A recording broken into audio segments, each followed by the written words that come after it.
Ya está con nosotros Juan Ignacio Fernández, economista en el Living. ¿Cómo estás, Juani? Bienvenido, bien, como siempre. Todo tranquilo. Bueno, hablando un poco de inflación, de la economía, ¿no? Que continúa tirando malas, ¿no? Para la gente, el último dato del INDEC, en septiembre, 6,5% de inflación. Tremendo. Impresionante. Es el dato claramente más alto del año. Es el más alto en realidad en los últimos 2 años y medio, ¿sí? Desde abril 2016, sí, en lo peor de la salida del cepo cambiario. En aquel momento fue 6,7, ahora tenemos un 6,5. Y de hecho en el interior pasó el 7%. Claro, ¿sí? hay Hubo provincias zonas del interior que tuvieron una inflación mucho más alta. Sí, pasó el 7% en provincias del norte del interior. Ahora, así ¿por qué se da esta diferencia, por ejemplo? Bueno, depende. Tenés productos regionales que están muy afectados también por la cadena logística. Les pega más el aumento de las naftas, que fue muy agresivo, y eso te explica en buena parte ese diferencial. Sí. Ok. Ahora, 6,5% de inflación en el mes de septiembre. ¿Acumulando cuánto? Un poquito más de 32% acumulado, o sea, en lo que va de enero hasta septiembre, y en términos anualizados, o sea, septiembre de 2018 contra septiembre de 2017, está en 40. Ah, ya está en 40. Ya está en 40 anualizada. Anualizada, ¿no? En un año exacto ya está en 40% de la inflación. Sí, la mala noticia es que se está acelerando la inflación. Sí, así que va a seguir. Mis pronósticos me dan que 2018 va a cerrar con una inflación, antes se esperaba 46, ahora espero 47, 48%. Ah, ya casi cerca del 50%. Casi 50%, con lo cual tenemos la inflación más alta desde el año 91, o sea, en 27 años. Lo que da cuenta, ¿no? de lo dramático de la situación, ¿no? A ver, uno dice, bueno, tira numeritos, pero estos numeritos hacen efecto en los precios todos los días que tiene que ver la gente, que afecta a la gente que camina a diario en las calles y que incluso, bueno, el transporte público ha sido uno de los más afectados, que ahora está en 13 pesos. A ver, lo que se dice es que octubre no va a tener muchos buenos augurios con respecto a la inflación, ¿no? Totalmente, se espera una inflación hoy de más o menos del 4,5-5%, también muy agresiva, lo que da cuenta de que las tasas estas de inflación de 2% mensual, a las cuales nos habíamos acostumbrado, de hecho, porque reinaron durante mucho tiempo, te diría que son cosas del pasado, lamentablemente. Es decir, que nos tenemos que acostumbrar al mínimo digamos. Sí, y tengo un dato que está bueno para entender un poco lo que viene. Históricamente los precios mayoristas y los minoristas, o sea, mayorista es la materia prima que usan las industrias y los comercios para hacer sus bienes finales, se parecen bastante siempre, ¿sí? Cuando uno mira al mediano plazo se parecen, van casi al unísono la evolución de los precios mayoristas y minoristas. Bien.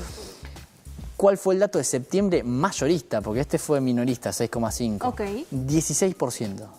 16%. El precio mayorista creció 16%, con lo cual se está moviendo al 66% anualizado, lo cual da cuenta de que vamos a tener más inflación en el futuro, ¿sí? Porque eso después cae en el precio minorista. Y lo tienen que trasladar, digamos, si no lo trasladan pierden rentabilidad, y la rentabilidad de las industrias y los comercios ya está por el piso, o sea que lo tienen que trasladar. Lo están trasladando a poco porque estamos en un contexto recesivo, entonces si lo trasladan de golpe no venden nada. Entonces te lo van a ir trasladando de a poquito, con lo cual da cuenta de que se viene más inflación. Te tiro un dato que este está bueno. Antes de la corrida cambiaria, o sea, desde que asumió Macri hasta que empezó la corrida cambiaria, que fue abril 2018, la inflación promedio minorista fue 2,2% y la mayorista 2,3%. O sea, estaba ahí. Se movían igual. Después de la corrida, la inflación minorista se empezó a mover en promedio al 4% y la mayorista al 8%. Lo cual te da cuenta que van a terminar convergiendo, con lo cual esto de que va a bajar la inflación y demás me parece que es para bastante más adelante. Bueno, con todo esto que decís, Juani, traigo a la mesa, ¿no?, lo que dice el gobierno, que da buenas expectativas para el 2019. Se habla de que va a comenzar a bajar un poco la inflación. Un dólar que dentro de todo se está conteniendo en las últimas semanas, está en 37, 38, cerrando estos días. Pero bueno, ¿no?, los precios comienzan a sentir el efecto de lo que pasó. Exacto. Es decir, pasó el huracán y ahora hay que ver con qué nos enfrentamos, ¿no? Sí, yo creo que de piso 2019, en el mejor de los casos, tenemos una inflación del 30 y largo de piso. Es probable que se desacelere, si digamos se alinean los planetas, se podría desacelerar. Si se alinean los planetas. Sí, si se alinean los planetas se podría desacelerar, pero lo cierto es que yo te diría que las inflaciones, te diría del 25%, esas digamos que tuvimos por mucho tiempo. Es decir, que la tenemos que traer a Jimena La Torre, que nos hable de economía últimamente, es terrible. Puede haber una cuestión de suerte lo que está pasando. Y parecería que sí, digamos, está muy complicado el panorama. Lo cierto es que ahora con el dólar un poco más controlado, a fuerza de tasa de interés muy fuerte. ¿Eso da algún beneficio que pueda notar la gente? Sí, a ver, hace que la inflación no se siga acelerando más de lo que se podría llegar a acelerar si el dólar se moviera. Es decir, que si el dólar se llega a mover, estamos al horno de nuevo. Totalmente, pero como vimos igual, aunque ya no se haga nada, la inflación de este año va a cerrar en torno al 48%, o sea, casi 50%, lo cual es un montón. O sea, tuvimos ese registro, para darnos una idea, el registro más alto, que digamos, sacando fue el año 91, cuando fue 170%, fue a la salida de la hiperinflación, o sea, cuando se estaba corrigiendo la hiperinflación. O sea, que nos trae a momentos bastante complicados de nuestra historia. Bueno, ahora pensando en las medidas que ha tomado el gobierno, bueno, incluso esta ley con respecto a los alquileres que quiere lanzar, que se extiendan los años de alquiler, el tema de las comisiones, el tema de las garantías, que los bancos pueden salir como garantes, esto todavía no está nada confirmado. O sea, todavía no hay nada confirmado. Todavía no hay nada confirmado. Pero, digamos, es complicado porque, a ver, los alquileres hoy en 2018 se están moviendo bastante por abajo de la inflación. O sea que, en realidad, los alquileres no son tanto un problema, en realidad el problema es la inflación. Entonces esto es como una especie de intento, si bien hay ciertas cosas que podrían mejorar en el mercado de alquileres, lo cierto es que se están poniendo por debajo de la inflación. ¿Eso es un verdadero alivio o no para la gente? Es una especie de parche. El problema hoy es que está cayendo el salario real, digo, desde que Macri asumió hasta hoy más o menos cayó un 20%, o sea, es muy fuerte la caída.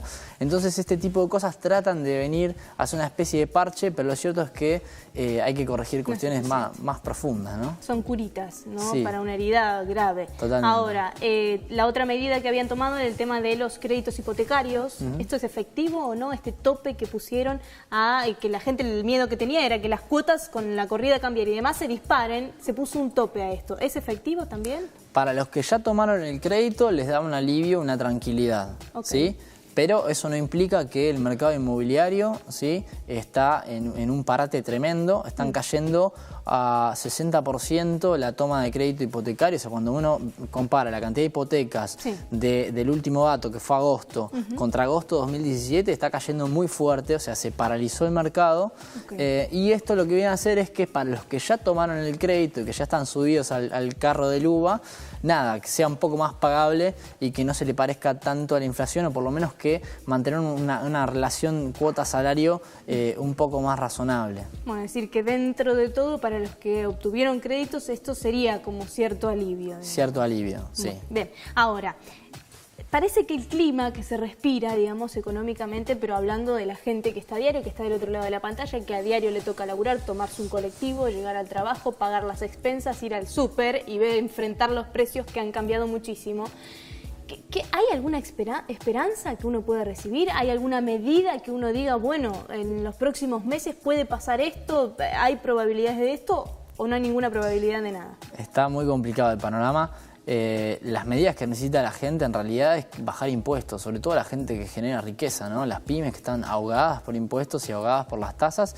Yo la verdad que no veo ninguna medida de esas en carpeta, lamentablemente, pero le digo a la gente, pidamos esas medidas porque son las que realmente la economía necesita. Hoy digamos, la gente se queja, digamos, y muy bien, de que hay desempleo. El desempleo está casi en el 10%, está muy difícil la cosa. Y cuando uno, digamos, habla con las pymes, lo primero que te dicen es, bájenme los impuestos, yo quiero tomar gente, quiero producir más, pero entre los impuestos y las tasas, y ahora con los tarifazos, se me hace imposible. Entonces, me parece que el esfuerzo ahí tiene que venir de la clase política y tiene que bajar impuestos. De hecho, las tarifas tienen impuestos, o sea, una forma de subsanar esto es bajar esos impuestos. Juani, muchas gracias por haber estado con nosotros en el Living, clarísimo como siempre, y bueno, buen fin de semana y feliz Día de la Madre para tu mamá y toda la familia que esté ahí.